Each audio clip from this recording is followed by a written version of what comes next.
요한계시록 22장 1절 2절의 말씀, 또 그가 수정같이 맑은 생명수의 강을 내게 보이니 하나님과 및 어린 양의 보좌로부터 나와서 길 가운데로 흐르더라.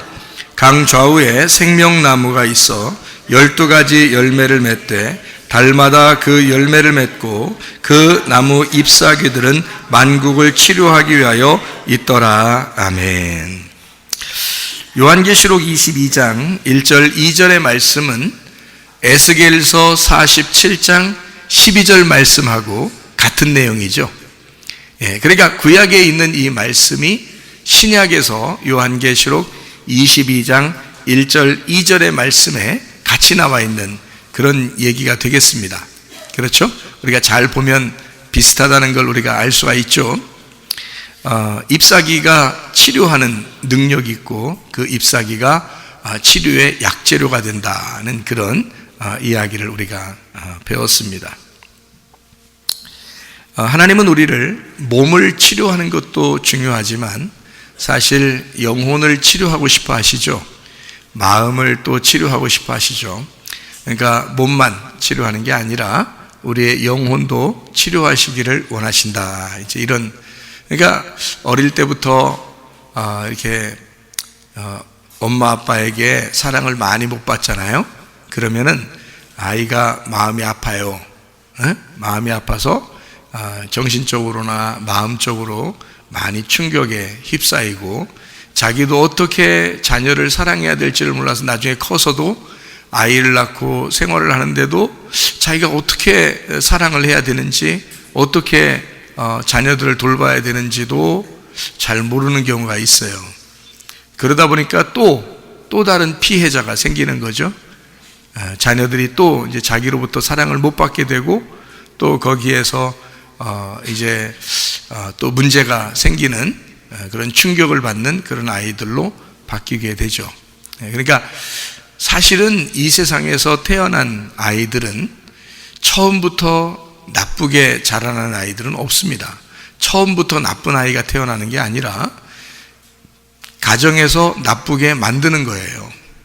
그러니까 부모가 잘못했고 그 자녀들도 잘못했다면 자녀들이 문제가 생겼다, 만약에 그렇다면요, 누가 잘못했다고 먼저 해야 될까요?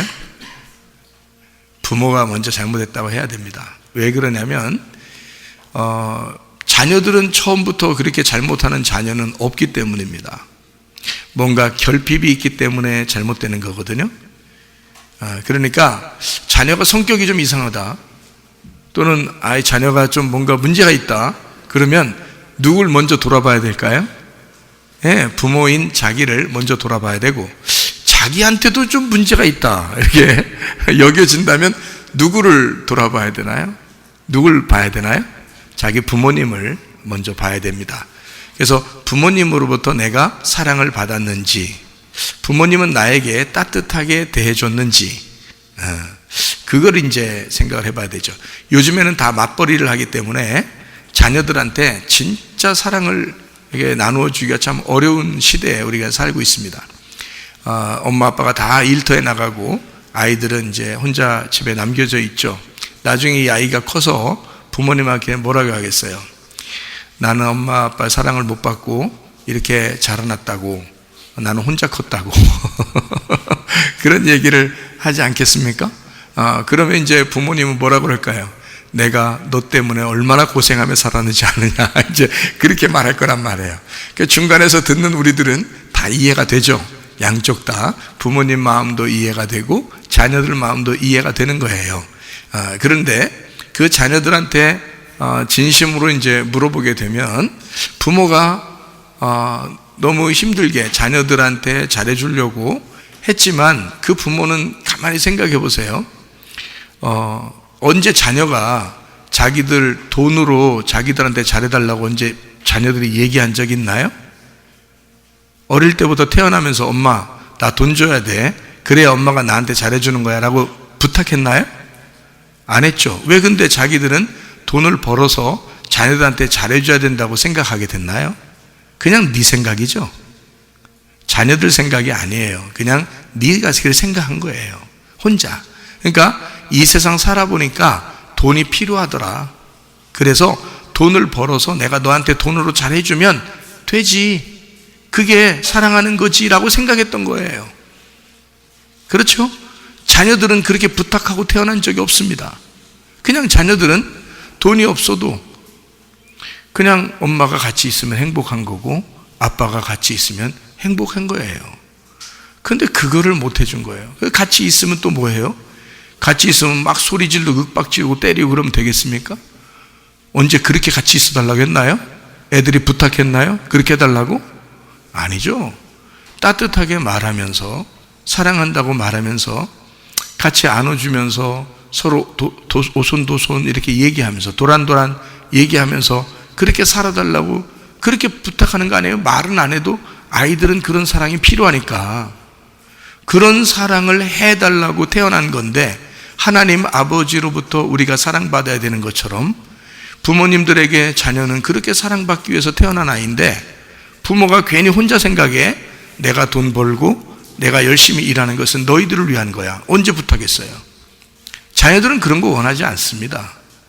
자녀들한테 학비 줬다고 여러분 용돈 줬다고 애들이 엄마가 날 사랑해서 그렇게 생각하는 애들 있어요? 없어요. 나중에 엄마가 나한테 큰 소리 쳤는지 그거 생각합니다. 엄마가 나한테 때렸는지 그거 생각합니다. 엄마가 윽박질렀는지 그거 생각합니다. 친구들 데려왔을 때 막 눈치 주고 그랬는지 그거 생각합니다. 아이들은 따뜻하게 사랑을 받기를 원했는데 부모들 생각에는 전혀 다른 생각을 하고 있다는 얘기예요. 그럴 때 자녀들은 상처를 받습니다.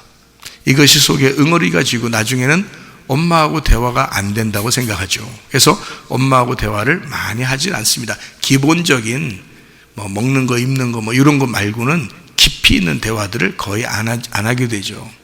친구들을 만나면서 그 이후에는요 거의 부모들하고 얘기가 단절됩니다. 그러면 이 가정은 불행한 가정이 되는 거예요. 이 가정은 참 불행한 가정이 되는 거예요. 그러니까 나는 여러분이 어떠한 가정에서 자라났는지 이 세상에 문제 없는 가정이 어디 있습니까? 다 문제가 있는 가정이에요. 문제 있는 가정에서 문제 있는 아이가 나오고 또 그 아이가 또 자라나서 아이를 낳고 문제 있는 가정이 됩니다. 그래서 자기도 아둥바둥 살다 보니까 또 자녀를 돌볼 기여력이 없는 문제 있는 가정이 되었습니다. 그러면요 그 자녀들에 대해서 생각을 해봤냐고요? 못 해봤으면 교회에 나와서 말씀을 들으라고요. 말씀을 듣고 자기를 돌아보란 말이에요. 자녀들이 잘못한 거 없어요. 자기를 돌아보고 먼저는 부모가 자녀한테 회개하셔야 합니다. 부모가 자녀한테 회개하시고 잘못한 게 있는지 돌아보고. 무슨 말인지 아시겠어요? 만약에 여러분이 정말 누군가의 용서를 받고 싶다면 여러분도 상처가 있다고 나도 그렇게 살았다고 나도 힘들게 살았다고 하면 여러분 부모한테 가서 얘기하세요. 나도 그렇게 살았다고 하면서 나도 이런 상처를 받았다고. 왜 자녀들한테 얘기해? 자녀들은 사랑을 받아야 될 존재고 내 부모는 나를 사랑해 줄 존재란 말이에요. 그래 부모한테 가서 얘기해. 나 이렇게 상처를 받았다고. 그래서 내가 애들을 잘못 키웠다고. 나 힘들게 키웠다고. 인생 진짜 힘들었다고. 그거 왜 애들한테 그래요? 자기 인생 힘들면 애들 괴롭히는겨? 부모님한테 가서 얘기하라고요. 부모님이 나를 잘못 키우셔서 내가 이렇게 힘들게 자라났다고. 그래서 애들한테 어떻게 대해줘야 되는지 잘 몰랐다고. 그래서 부모님 보고 나한테 회개하라고 하세요. 자기한테 회개하라고. 그리고 자기는 그 자녀들을 찾아가 회개하시라고요. 내가 정말 잘못했다. 미안하다. 괜히 가가지고 내가 뭘 잘못했는지 잘 모르겠는데 이러지 말고.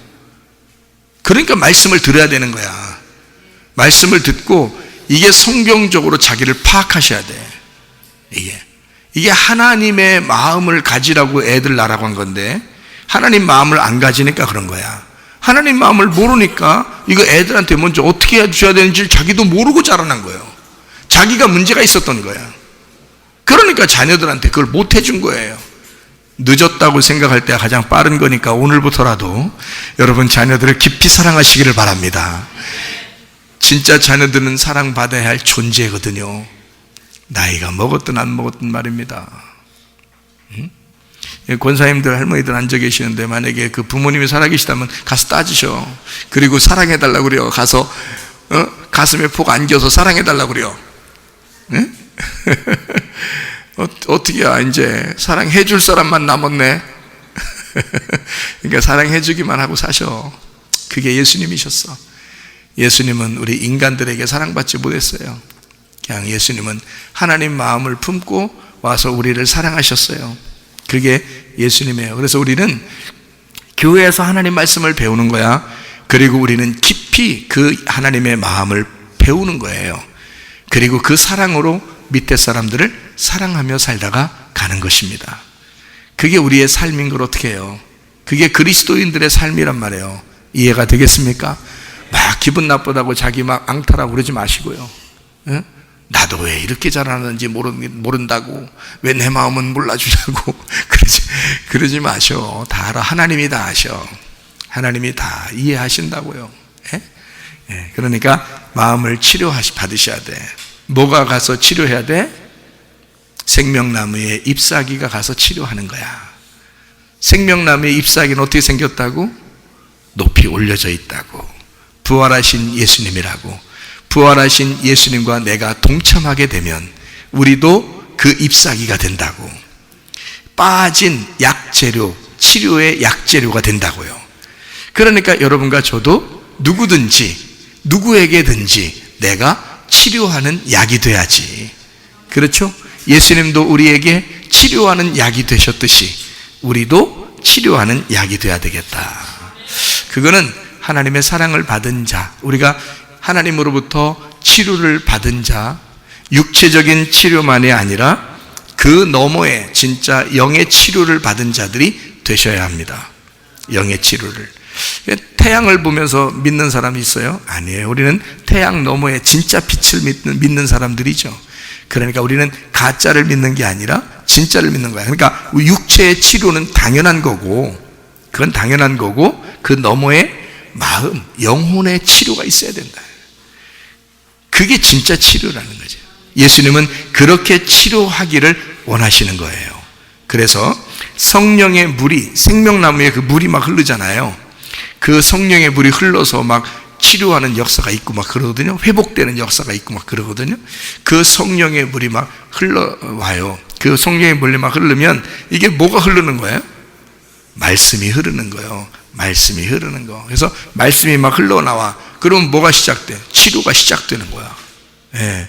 그래서 치료가, 물이 닿는 것마다 치료가 시작돼요. 왜냐하면 그 생명나무 자체가 예수님이고요. 예수님은 치료자이시기 때문입니다. 그러니까 우리의 몸도 치료하시고 우리의 영혼도 치료하시고 마음도 치료하시는 거예요.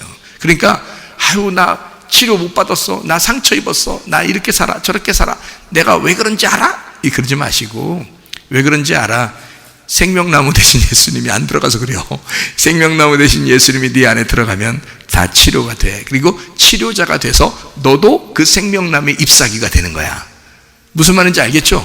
예, 그러니까 네가 예수님을 받아들이면, 예수가 네 속에 들어가게 되면 너도 생명나무의 잎사귀가 돼서 너도 치료자가 된다는 거죠.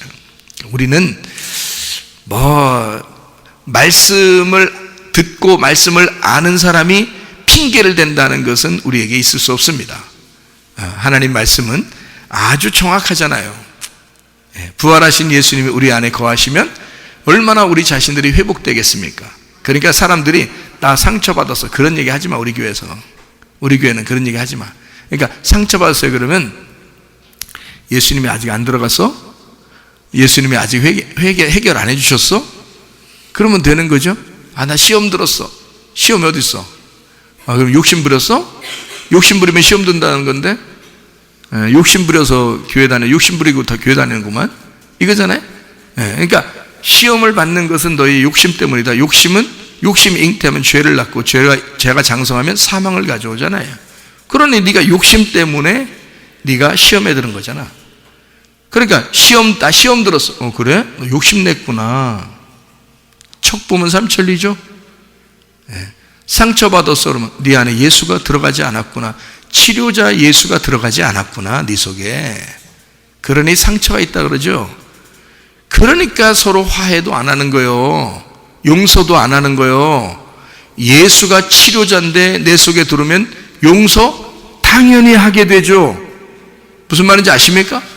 아니, 당연히 용서하게 되고, 당연히 덮어주게 되고, 당연히 사랑하게 되지. 그 당연하죠. 그게 안 돼, 왜 안 되나 물어봤어. 하긴 상처를 많이 받으셔서 그래요. 어릴 때부터 뭔가 힘들게 자라나서 그래요. 마음의 여유도 없고 조급하고 승질나고 그래서 그런 거거든요.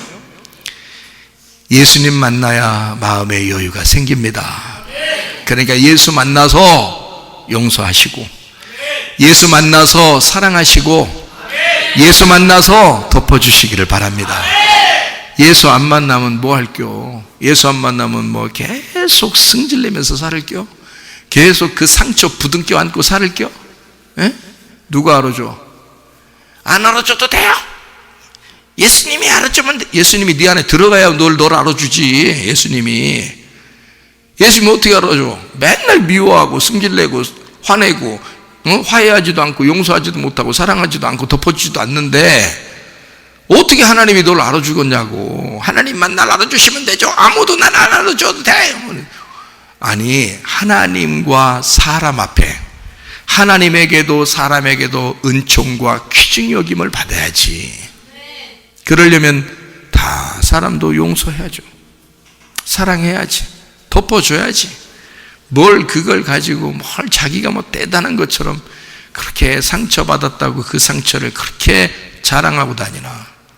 예? 그럴 필요가 없습니다. 예.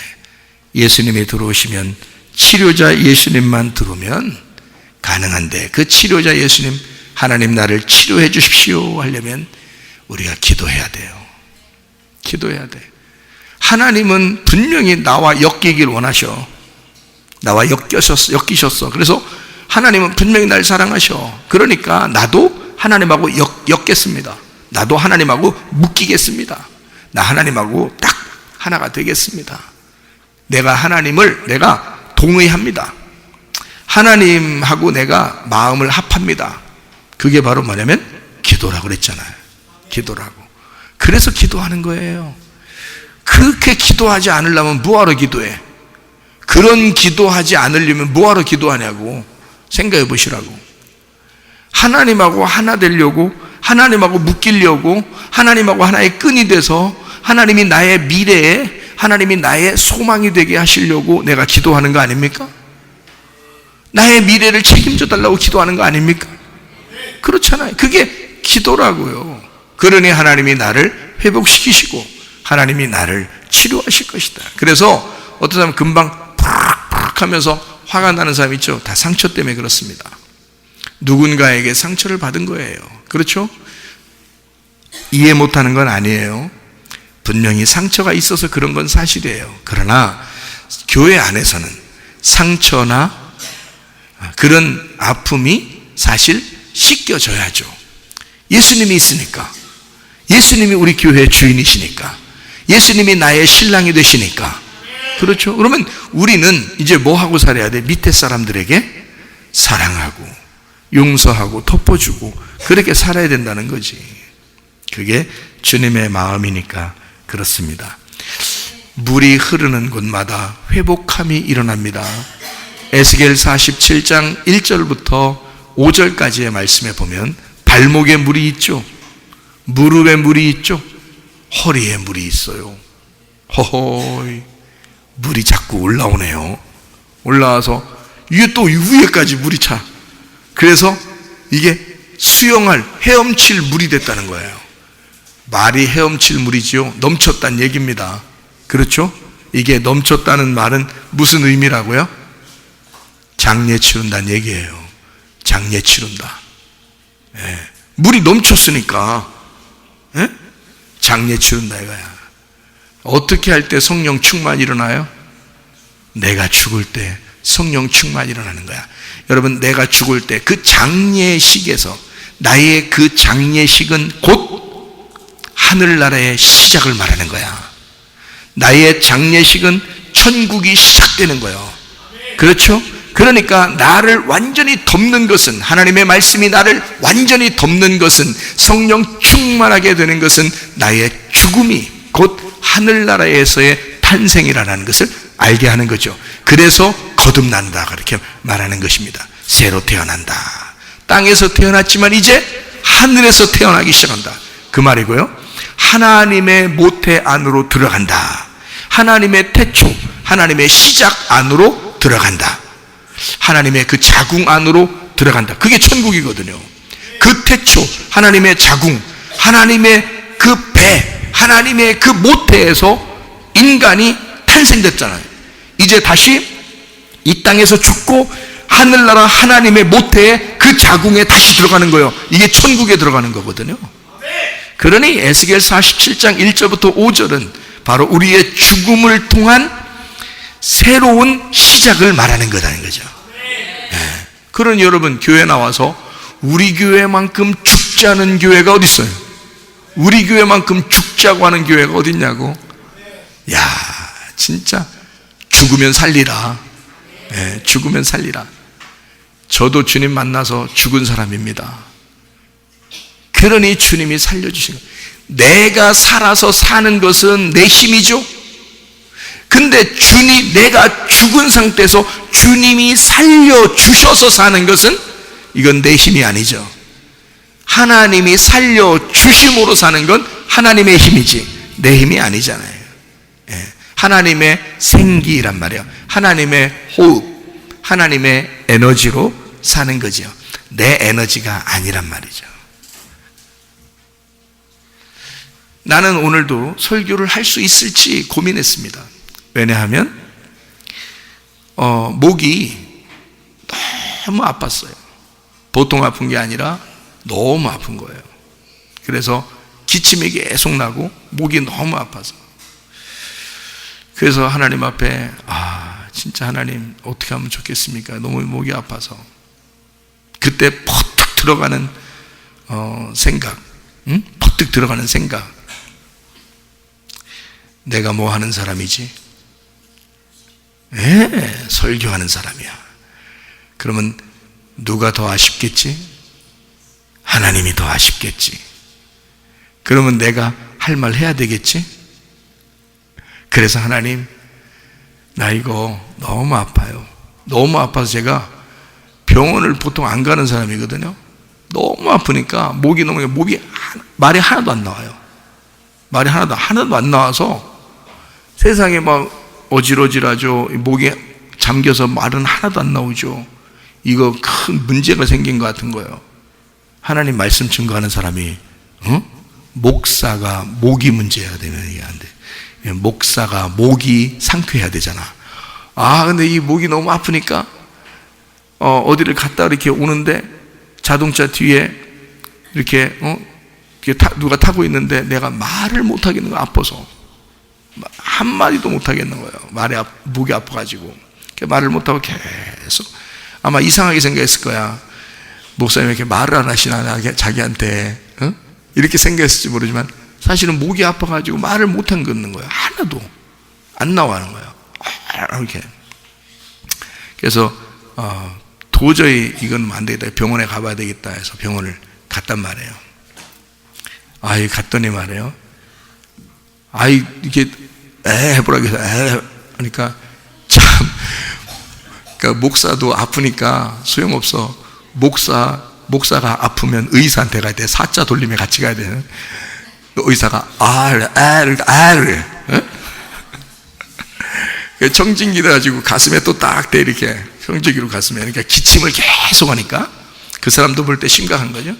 기침을 계속, 그 의사 앞에서도 내가 기침을 계속 하는.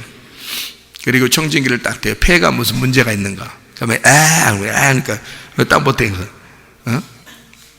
보더라고요. 그 정도 기침하고 목이 하나도 말을 못할 정도니까, 의사한테도 내가 어디 아프다는 얘기도 못할 정도니까, 그렇게 그 사람이 나를 딱 보면서 뭐라 그러냐면, 이상하네요. 폐도 이상이 없고 목에 염증도 하나도 안 생기고 아무렇지도 않은데 아파요? 그래. 그래서 알겠습니다 하고 나왔어요. 이건 이제 누구하고 이제 결판을 내야 돼. 하나님하고 결판을 내야 돼. 왜냐? 내가 말하는 사람이고, 누가 아쉽냐면 하나님이 아쉬울 거고, 하나님의 백성들에게 꼭 말씀을 증거하는 것이라면 하나님과 내가 결판을 내는 시간이 왔다. 그래서 하나님 앞에 기도하는 거죠. 하나님, 아시잖아요? 주일날이고 설교해야 됩니다. 그런데 설교하지 말라 그러면 내가 쉬면 되는 거고, 그래서 우리 청년들한테 연락을 해놨어요. 방송으로 이미 잡혀져 있는 거 4개를 뽑아서 설교 토요일날 주일날 거 설교할 거 있는 거, 그때 내가 못하면 그걸 틀어서 설교를 대신한다. 미리 다 얘기해놨어요. 제가 너무 아프니까, 목소리 하나도 안 나오니까. 그런데 거기 그렇게 아픈데 개업 예배 드린다고 연락은 계속 오죠. 그러니까 개업 예배 드린다고 목사님 4시에 오는 거 맞죠? 이러니까 안 갈 수 있나요? 4시라고 정해놨으니까. 그래서 나도 이제 기도하면서 하나님 앞에 기다리는 거죠. 응? 그런데 4시 가까이 딱 됐는데 말이요, 이게 목이 말할 수 있게 된 거예요. 그 내가 개업 예배를 갔다는 거 아니에요. 가가지고 이 하나님의 복에 대해서 내가 설명을 했다는 거 아니에요. 신명기 28장에 나가도 들어가도 복이 있다. 나가도 복이 있고 들어가도 복이 있고, 이게 나가도 복이 있고 들어가도 복이, 이게 뭔지 알아요? 에? 이게 바라크야. 바라크, 복이라는 게 바라크인데 무릎을 꿇다라는 단어예요. 그게 바라크가. 그리고 축복이라는 단어인데요, 무릎을 꿇지 않으면 축복이 오질 않아. 그래서 무릎을 꿇는 자에게 주의 축복이 올 것이다 라는 말이고, 그렇게 하나님 앞에 굴복하고 항복하며 살자라는 얘기고요. 나가며 들어가며 복을 받는다는 얘기는 내가 나가도 내가 들어와도 나는 그렇게 생활을 하는데, 나는 생활하는 가운데 하나님의 복이 따라와서 복을 주겠다는 거예요. 그런 게 진짜 복인 거예요. 내가 복을 구하는 게 아니라 하나님의 복이 나를 따라다니는 거, 그게 복인 거지. 그럼 우리는 그냥 생활하면 돼요. 나도 그냥 생활하면 돼. 내가 엄청 이것 때문에 막 고민하고 엄청 그렇게 안 했어요. 하나님하고 결판만 내면 돼. 왜? 누가 손해는 거 아니까. 하나님이 손해는 거 아니까. 나는 내가 무슨 손해예요? 쉬면 되지, 그죠? 근데 하나님은 바로 주일날이야. 설교 하나님이 손해지 내가 손해 아니잖아요. 저는 그렇게 여러분, 우리 교회 나오는 게 축복입니다. 이거 나오는 게, 나는 그렇게 생각하는 사람이에요. 저 목사님 너무 교만한 거 아니야? 이렇게 생각하지 말고, 하나님이 얼마나 우리 교회를 사랑하시고 얼마나 나를 사랑하시는지 내가 그걸 확신한다는 거지. 그걸 확신하기 때문에 이 교회에 나오는 것을 축복이라 그러는 거고요. 성문 기독학교에 학생들이 다니는 게 축복인 거예요. 이 아이들이. 성문 기독학교가 학생들한테 사정해? 아니에요. 여기 학교에 다니게 한 게 축복인 거야. 하나님이 하나님의 성령의 물을, 하나님의 성령의 축복을 그 아이들에게 흘러가게 할 거니까. 왜냐면 이 성전을 통하여 흘러가는 하나님의 물줄기가 있단 말이에요. 그 축복을 흘러가게 하는데 거기에 딱 탄 거거든, 같이. 그 자리에 있는 거거든. 그게 성문기도학교 학생들인 거예요. 이게 걔들이 자기들이 축복받았다고 감사하게 생각해야 되는 거예요. 성도들이 목사한테 감사하다고 생각해야 되는 거예요. 목사님 여기 계셔서 감사합니다. 목사님 이렇게 말씀 전해주셔서 감사합니다. 그래야 되는 거예요. 여러분, 내가 여러분 여기 계셔서 주셔서 고맙습니다, 이런 거 아니에요. 나는 말씀을 가진 자야. 나는 하나님이 말씀을 주신 자예요. 내가 말씀의 사명을 가진 자야. 내가 목소리 하나도 안 나와도 내가 하나님한테도 얘기할 수 있는 사람이야. 하나님 마음대로 하세요. 근데 하나님이 이걸 풀어주셔야 돼. 왜? 말해야 되니까. 하나님의 말을 해야 되니까. 자기 종이니까. 분명히 자기가 써먹는 자니까. 그러니 나는 담대한 거야, 하나님 앞에. 여러분, 그걸 아셔야 돼. 여러분이 사명을 가졌다는 것은 그만큼 중요한 것입니다. 물이 흐르는 곳마다 하나님의 역사는 일어나게 돼 있다 이거야. 그게 우리 교회야. 그러니까 여러분도 그런 하나님의 흐름에 여러분이 같이 타야 돼. 그걸 복받았다 그러는 거예요. 그 흐름에 함께 흘러가는 걸 복받았다 그러는 거야. 억지가 없어. 성경의 복은요, 억지로 주지 않아요. 하나님이 일방적으로 주십니다. 하나님이 흘러가는데 우리가 타면 되는 거예요. 같이 거기서 그냥 복 받는 거예요. 여러분, 복이라는 건 억지로 내가 따내는 게 아니에요. 하나님 앞에 무릎 꿇고 있으면 그게 복이 돼서 나에게 흘러 넘치게 돼 있어. 그거를 복이라고 그래. 알아요? 그러니까 진짜 복을 받는 사람, 잎사귀가 치료가 있다. 잎사귀란 뭐냐면 위로, 높이 올려간다 그런 말이에요. 부활한 예수님, 부활한 나, 부활에 동참한 나. 그러니까 예수님도 잎사귀, 나도 잎사귀야. 그러니 이 잎사귀가 가는 곳마다 치료가 일어나죠. 이게 약재료니까. 그러니까 요한계시록 22장 1절 2절에 말하는 이 말씀이 여기서 잎사귀가 만국을 치료한다라고 할 때 그 잎사귀의 치료가 천국인데 어떻게 이루어지는 게 있겠어요? 치료가? 천국에 무슨 병 납니까? 치료하게? 그럴 필요가 없죠. 근데 이 나무 자체가 그런 나무란 뜻이에요. 치료하는 잎사귀다. 그게 부활의 예수님이란 말이에요. 잎사귀는 부활의 예수님. 내가 그 부활에 동참한 자가 되었다. 하나님은 생명나무죠. 예수 그리스도가 생명나무십니다. 생명나무가 예수님이에요. 그 예수님은 치료자십니다. 그 생명나무에 잎사귀가 있어요. 근데 잎사귀가 약재료래요. 그러니까 이게 예수님은 치료자시다 그 말이지. 그러니까 예수님 자신이 어떤 분이냐 이걸 설명해 주는 거란 말이에요. 부활하신 예수님 그 생명나무가 어떤 분이냐, 무슨 역할을 하는 거냐라는 것을 설명해 주는 게 그게 잎사귀고 그게 치료란 말이에요. 그게.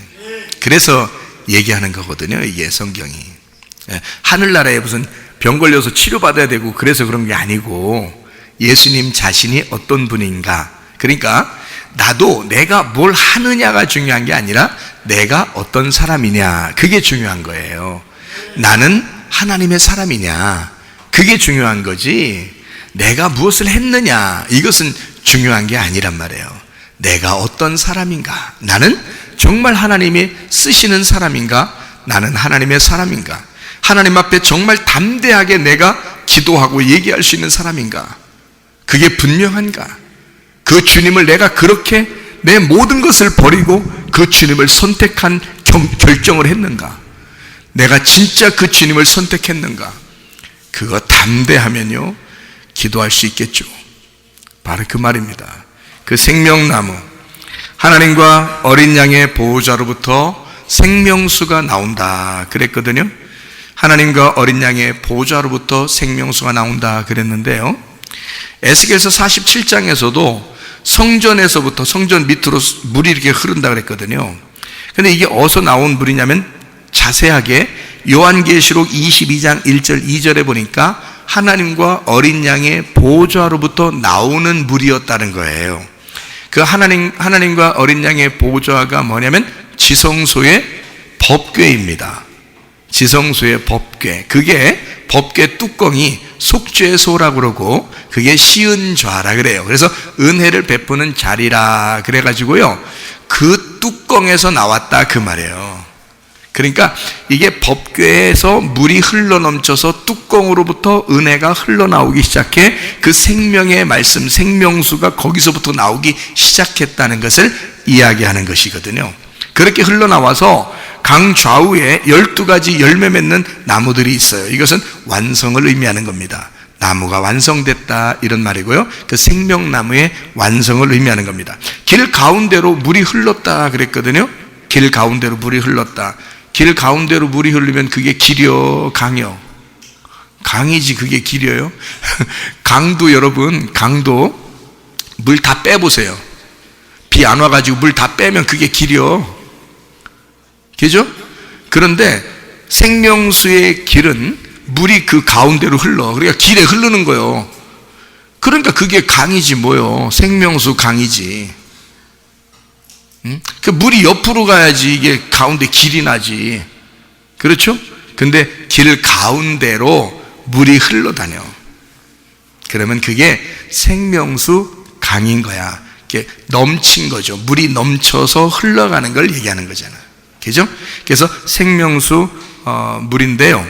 이게 만국을 치료하기 위해서 잎사귀들이, 그 잎사귀가 필론입니다. 필론, 이게 싹, 잎이란 말이고요. 이게 필레에서 나온 단어인데, 필레가 종족, 씨족입니다. 종족, 씨족. 이게 피오에서 나온 단어인데, 내뿜다, 발아하다, 팽창하다라는 단어거든요. 이게 점점 이렇게 발아하고, 이게 팽창하고, 이게 밖으로 뻗어나오고 이런 얘기거든요. 이 잎사귀라는 이 단어가요. 그러니까 이렇게 뻗어나오는 치료의 역사, 이것이 위로 향해 있다는 얘기를 하겠죠. 구약에서는 그죠? 위로 향해 있다. 그래서 이것이 부활하신 예수님, 그리고 부활에 동참한 저와 여러분을 얘기하는 거예요. 그러니까 이것이 잎사귀가 돼야 돼요. 여러분, 잎사귀가 말라서 밑으로 비틀어져 떨어지면 안 됩니다. 나라는 잎사귀가 위로 향해서 아주 반짝반짝하니 위로 향해서 그 빛을 향해서 잎사귀가 탁 뻗어나가야, 그래야 살아있는 거예요. 그 잎사귀가 그래야 치료하는 역사가 일어나는 거예요. 여러분 힘 없게 살지 말고 힘 있게 사셔야 합니다. 그러니까 주눅들어 살지 말고 아주 당당하게 사시기를 바랍니다. 그런데 이 주눅들지 않고 당당하게 산다는 얘기는 아무 데서나 가서 고래고래 소리 지르고 막 그냥 한번 해붙이고 이렇게 살으라는 의미가 아니고, 그런 의미가 아니고 주님의 부활에 동참한 그 마음으로 살아가시라. 담대하게 기쁨으로 행복하게 살아가는 것만 해도 여러분의 그 행복을 보는 사람들이 치료를 받을 것이다, 그 말이야. 여러분의 그 기쁨을 보는 사람들이 함께 기뻐할 것이고, 여러분의 그 사랑을 만나는 사람이 함께 사랑을 느끼게 될 것이라는 거죠. 하하, 그런 것이구나. 바로 하나님이 우리를 그렇게 만드시겠구나. 이것이 잎사귀였구나. 그 잎사귀가 가는 곳마다 치료의 역사가 일어나는구나. 그러니까 여러분이 가는 곳마다 회복이 일어나야 돼. 치료가 일어나야 돼. 그렇죠? 무슨 말인지 아시겠어요? 예, 우리 자신들이 에스겔 47장의 생명나무, 이 나무는 생명나무, 요한계시록 22장 1절 2절의 이 나무와 똑같은 나무인데, 이 나무는 어떤 나무라고요? 생명나무. 생명나무는 성령의 성전의 나무예요. 성전의 나무, 성령님의 전의 나무라 이 말이에요. 그러면 성전은 땅의 성전과 하늘의 성전이 있죠. 그러면 땅의 성전에서 우리는 어디로 가야 돼? 하늘의 성전으로 가야 돼. 보이는 성전에서 보이지 않는 성전으로 가야 되는 거지. 그렇죠? 거기에, 그러니까 땅의 나무가 아니라 하늘의 나무로 바뀌어야 된다는 얘기를 말하는 거고요. 땅의 성전에서 교회가 회복되어 하늘의 성전이 돼서 천국이 완성돼야 되는 것을 의미하는 것입니다. 이렇게 생명나무가 여기 성전의 나무, 성령님의 전의 나무가 돼서 이 성전에서 흐르는 그 물이 함께 그 나무를 통해 치료의 역사가 일어나게 된다라고 하는 것을 이야기해 주는 그런 말씀들입니다. 자, 우리는 사실 우리 스스로가 우리 거예요? 아니면 하나님 겁니까? 하나님 거예요. 정확하게 말하면 예수 그리스도의 것입니다. 고린도 전서 6장 19절 20절에 보면 너희를 값으로 사셨나니, 그런 말이 있죠. 너희를 값으로 샀나니 이제는 너희 몸은 너희의 것이 아니라 하나님의 것이다 라고 이야기를 하고 있거든요. 그러면 주인이 누구란 얘기예요? 그 성전이 누구냐면 난데, 이 성전의 주인이 누구야? 예수님이라는 거예요. 주인이 있다는 거예요. 주인이. 여러분 몸의 주인이 누구예요? 자기라고 하지 마세요. 여러분 몸의 주인은 누구예요? 예수님이시란 말이에요. 예수님이 여러분을 사는 순간 여러분이 이미 죽었고 예수 그리스도가 이제 주인이 되셨단 말이에요. 그러면 주인 마음대로 몸을 살아야 돼? 내 마음대로 몸을 살아야 돼? 주인 마음대로 몸을 살아야 돼요. 내게 아니니까. 그렇죠? 그러니까 주인의 뜻대로 살아야 돼. 언제부터 나를 사셨나요? 요한복음 19장 30절에 다 이루었다 할 때 그 다 이루었다가 테텔레스타이. 그 테텔레스타이가 어떤 의미? 빚을 다 갚았다. 이제 내가 값으로 샀다. 너는 내 거다. 내가 네 거 산 거야. 그리고 네 마음을 너에게 돌려줄 거야. 내가 땅을 돌려줄 거야. 내가 너를 사고 네 마음을 돌려줄 거야. 그게 우리 주님이 요한복음 19장 30절에 다 이루었다 하는 뜻입니다. 이제 더 이상 우리 것이 아니고요. 예수님의 것입니다. 예수님이 우리의 구속자가 되셨고 예수님이 우리의 기업 물을 자가 되셔서 나의 땅을, 내 마음을 내게 돌려주셨다고요. 그런데 이건 내게 아니라고요. 왜냐하면 주님이 사고서 내게 주신 거니까. 내 거가 아니라고요. 그러니까 주인 맘대로 사셔야 돼. 내 맘대로가 아니라 주 뜻대로 하겠습니다 그 말이거든요. 나에게 땅을 돌려주신, 마음을 돌려주신 그 주인의 뜻대로 내가 살아야 돼. 무슨 말인지 아시겠죠? 내 거가 아니니까. 성전에서 물이 흐르려면, 성전의 나무의 이파리가 치료의 역사가 있으려면 나라는 성전이 어떻게 돼야 돼? 예수님은 그런 성전이 되셨어요. 그래서 그 성전에서 물이 흘렀던 거고 그의 잎사귀가 그가 가는 곳마다 치료가 일어났다 그 말이에요. 그러면 여러분과 저도 주님의 성전이잖아요. 하나님이 값으로 사신 성전이니까 내가 내 속에서 하나님의 성령의 물이 흘러넘쳐야 되고요. 그리고 내가 가는 곳마다 회복이 일어나야 되고 치료가 일어나야 된다 그 말이죠. 무슨 말인지 아시겠죠? 그거예요. 바로 내 거가 아니니까 주님 거니까. 이 성전은 주님 거니까. 그러니까 이 몸이 나를 위해서 쓰여지는 것이 아니라 하나님을 위해서 쓰여져야 된다 그 말이에요. 하나님을 위해서. 이 몸은 거룩한 거야. 함부로 다치게 해서도 안 돼. 응? 하나님을 위해서 쓰임받아야 되니까. 먼 축구를 한다고 막 축구하다가 그냥 발목 피꺼져가지고 넘어지질 않나? 에?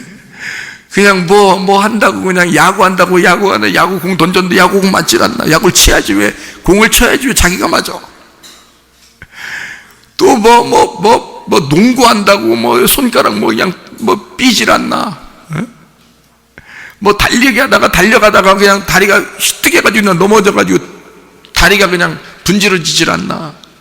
족구한다고 족구를 발로 족구는 족구잖아. 투구가 아니잖아. 족구는 족이 하는 거예요. 발이 하는 건데 말이에요. 그걸 머리로 자꾸 받아대고 그렇게 한단 말이에요. 이기려고. 이게 뭐 줘요? 또 안 줘. 그냥 이겼다 하고서 끝나. 그러면 차라리 지고 니네 참 잘했다 이렇게 하고 오면 좋잖아. 그걸 머리로 뭘 그렇게 자꾸 받으려고 그래. 머리 중요한 거예요. 이게 머리가 굉장히 중요한 거예요. 니게 아니요. 니 거를 아무데나 갖다 받고 그러지 말라고.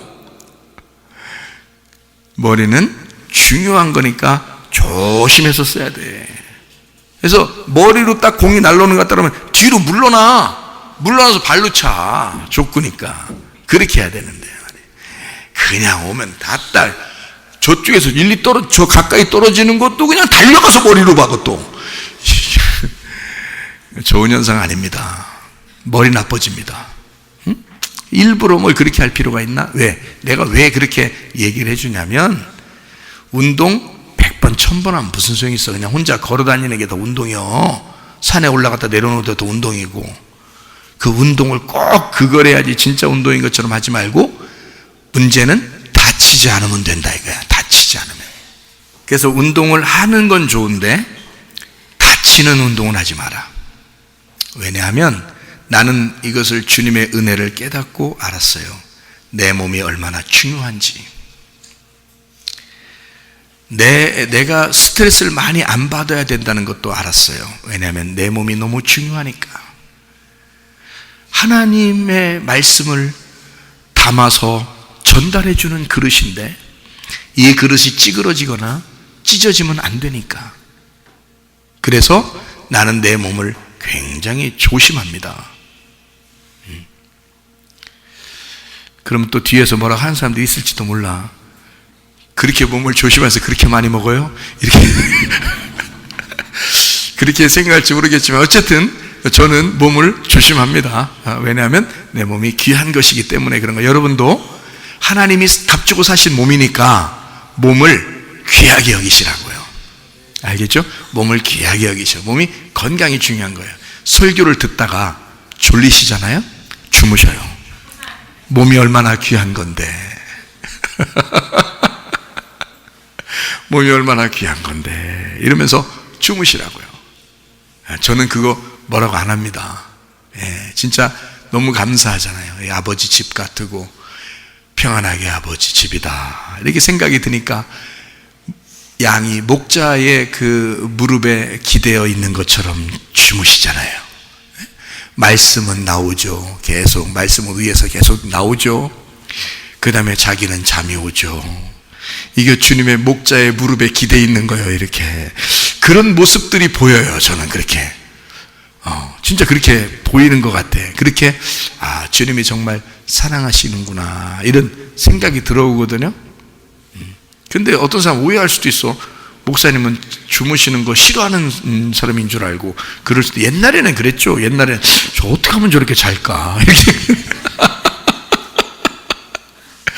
근데 지금은 말이에요, 주무셔도 된다고 생각을 합니다. 얼마나 피곤하면, 얼마나 또 몸을 사랑하시고 그러면 값 주고 사신 그 주님의 빚값으로 사신 그 몸을 얼마나 사랑하시면 이럴까 이런 생각도 드는 것입니다. 고린도전서 3장 21절부터 23절까지 말씀에 보면 모든 만물은 나를 위해 존재한다 그랬습니다.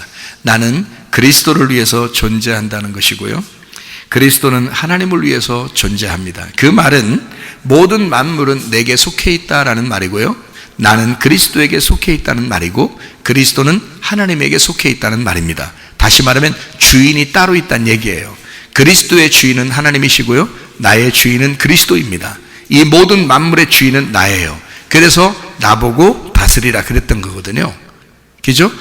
여러분, 아니 나만 내 얘기하는 게 아니라 지금 우리 모두 다 우리 보고 다 다스리라 그러는 거예요. 만물을 천지 창조하시고. 왜냐하면 이 만물은 너를 위해서 존재하는 거니까, 너를 설명하려고 존재하는 게 만물이니까. 자, 우리가 값으로 주님이 나를 사셨어.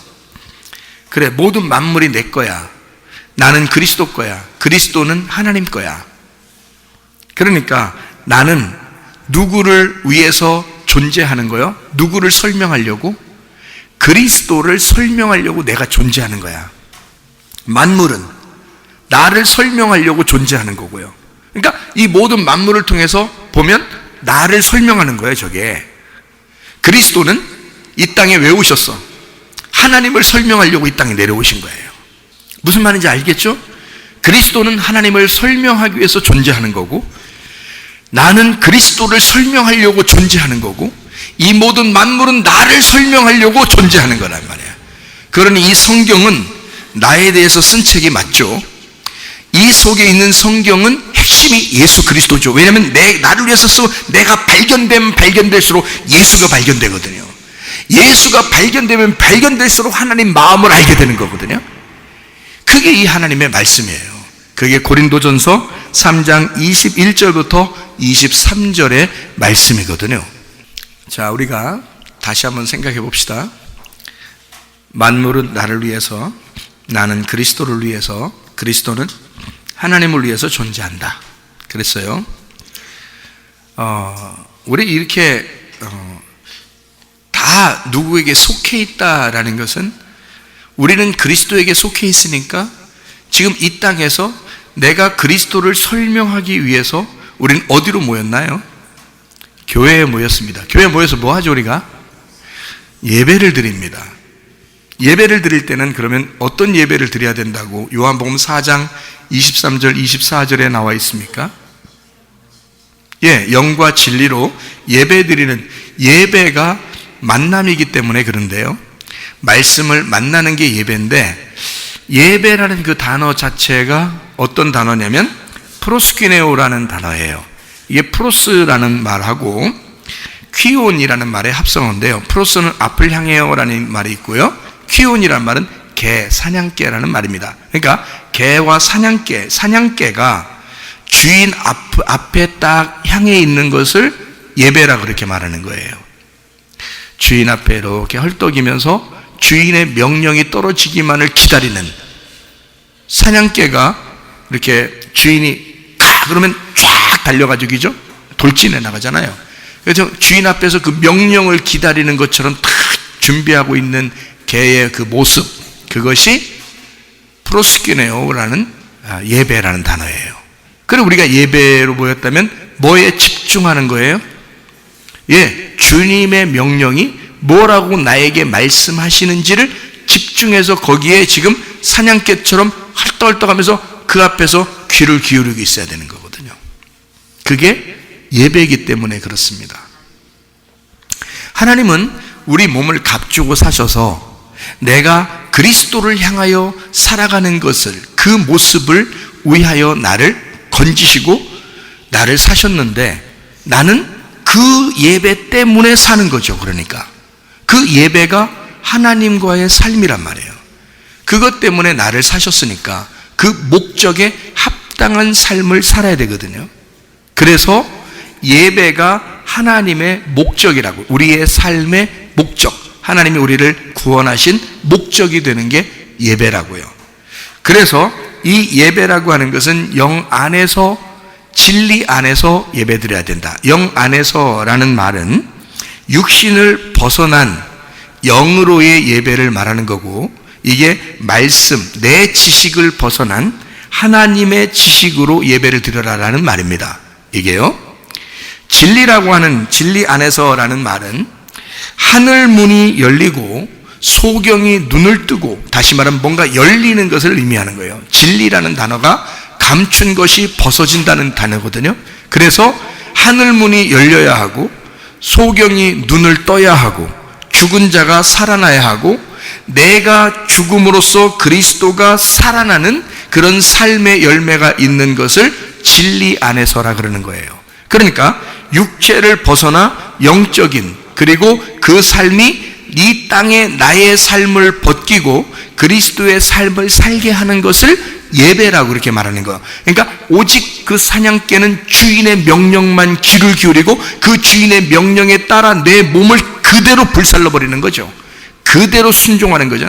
그러니까 마찬가지로 예배를 드리는 자세는 오직 하나님의 명령의 그 말씀이 무엇인가를 기다리고, 내가 이 말씀을 따라 내가 순종해야 되겠다라고 그렇게 따르는 것을 예배다라고 하는 것이라 그 말입니다. 우리는 그리스도에게 속해 있습니다. 우리는 그리스도를 위하여 존재합니다. 우리의 패배는 주님의 승리가 될 것이고, 나의 철저한 복종의 예배가 진짜 하나님이 기뻐하시는 예배가 될 것이다 그 말입니다. 그러므로 우리는 무릎을 꿇는 자체가 복이 될 것이다. 그래서 무릎을 꿇다 복을 받는다는 말은 같은 바라크라는 단어를 썼습니다. 신명기 28장 6절의 말씀, 내가 들어와도 복을 받고 나가도 복을 받을 것이니라. 따라다니면서 복을 준다는 말입니다. 따라다니면서.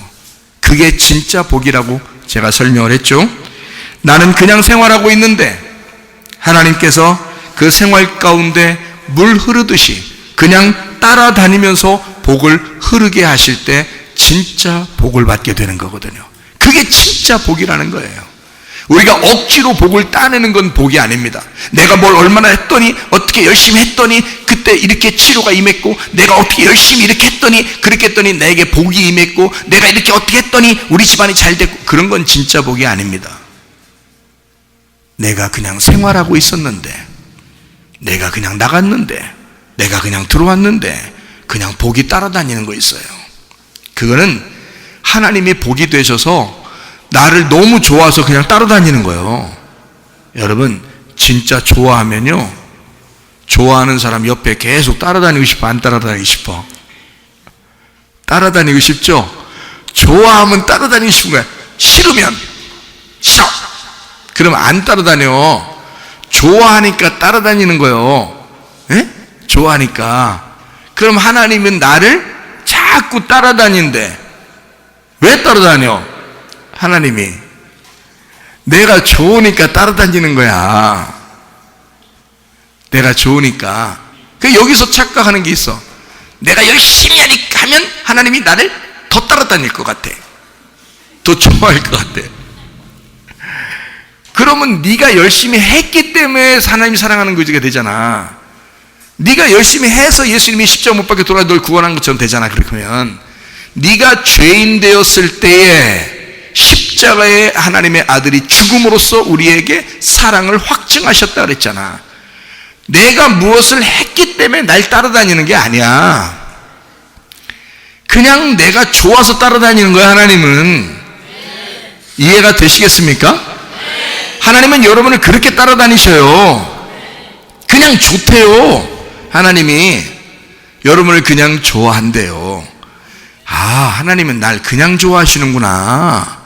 내가 뭘 해서 좋아하는 게 아니구나. 그냥 막 나를 좋아하시는 거구나. 그게 복이라고 하는 겁니다. 복은 영생이로다. 시편 133편 3절에 말씀하고요, 이 복이라는 게 영생이고 영생은 예수 그리스도십니다.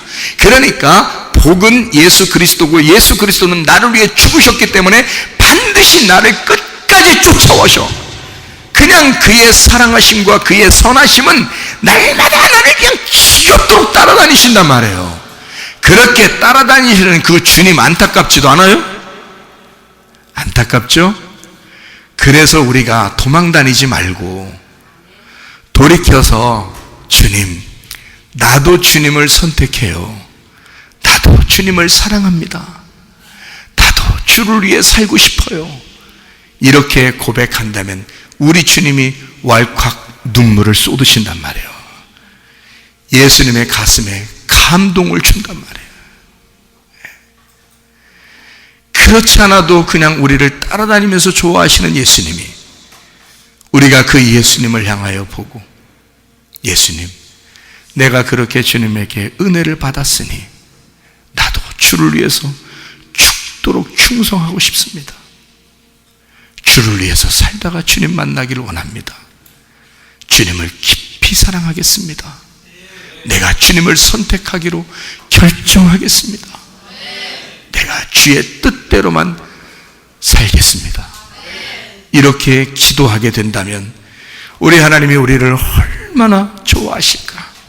물론 좋아하시는데 그렇지 않아도 좋아하셔서 그냥 너무 좋아서 우리를 따라다니시기만 하는데, 우리가 기도하게 된다면 그럼 우리 주님의 눈에 눈물이 왈칵 쏟아지지 않겠습니까?